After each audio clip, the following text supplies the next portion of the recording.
જળ તન મન ધનથી જે કંઈ પરિશ્રમ કર્યો તેનું પરિણામ આપણને આજે દેખાય છે.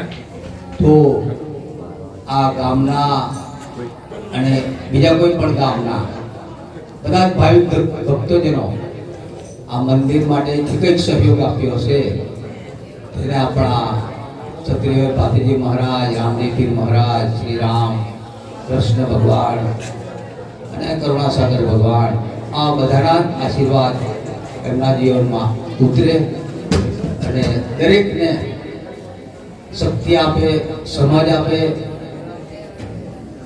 એવી અંતરથી પ્રાર્થના. ધન્ય છે આ એક ટ્રસ્ટ મંડળ બનાવ્યું છે. વહીવટ કરવા માટે ચોક્કસ કોઈ માળખું જોઈએ. આપણે બધા ભણેલો વર્ગ છે, અહીંયા બેસી જા અને રામ રામ રામ બોલ. તો વાલ્યા લૂંટાણા ઇતિહાસ આખા આપણે જોયું નથી, પણ એક આ ઇતિહાસની અંદર છે રામાયણ. વાલ્યા લૂંટારો એક જગ્યાએ સ્થિર થઈને મન એકાગ્ર કરીને રામ રામ જાપ દેખો તો રામનો અવતાર પહેલા રામાયણ લખ્યું. તો એક આદિવાસી ભીલ હતો, એને ક્યાંથી જ્ઞાન મળ્યું? તો એક જ જગ્યાએ સ્થિર થવાથી, એક જ જગ્યાએ આપણામાં તપનું બળ વધે, સારા વિચારો આવે એટલે સારું કામ કરવાનું, સારું માર્ગદર્શન આપવાનું, આપણા મનમાં કોઈ વિચાર સારો ઉદ્ભવે. તો આ તબક્કે આપણા સાહેબ શ્રી પણ માતાથી વધારેલા છે અને સમરગઢ આટલા મંદિરથી પણ આપણા મહારાજ શ્રી છે તે એમને પણ સાંભળીએ. આપણે તો દરરોજના નજીકના જ કહેવાય. સૌ સંતમ સૌ દેવમ. આજરોજ આપણે ગોયવાડ ગામ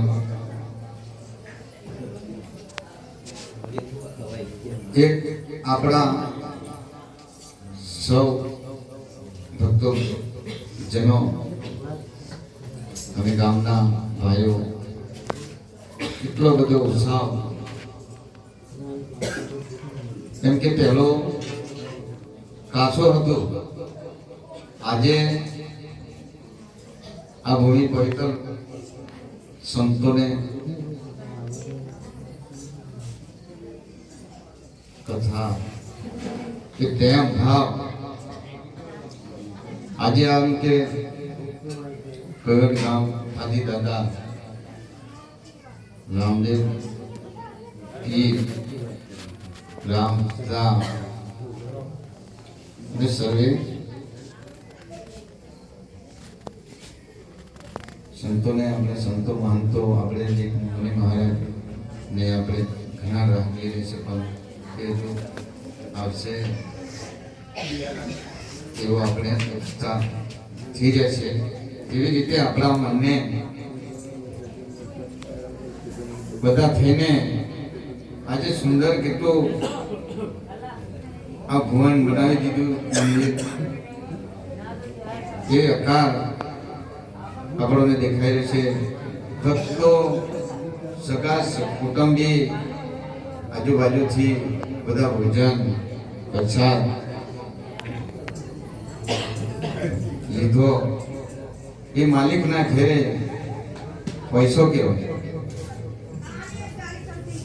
કેટલું પુણ્ય છે એટલું આપણને ફળ મળે છે. એ ધન્યવાદ છે. અને આપણા સરપંચ, માજી સરપંચ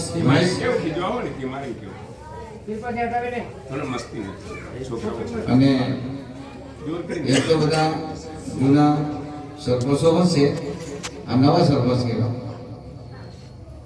આજે બધાની એકતા બહુ સરસ કહેવાય. ગામમાં એકતા બધાની સારી કહેવાય. એ જ મહત્વનું છે. આપણે જેટલું સારું કામ કરીએ, સારું એકતા રહીએ, એકબીજાથી બીજાને પેલો એમ કરે પેલો કામ કરે એ કરવાનું એવું છે નથી. શાંતિ કહેવાય, સારું કહેવાય. એ ધન્યવાદ છે તમારા ગણ ભક્તોજનોને, નાનો મોટોને પણ હસરત બાળક ભગવાનને, માતા પિતાને, સત કેવલ સાહેબ સત્કર્મ સાહેબ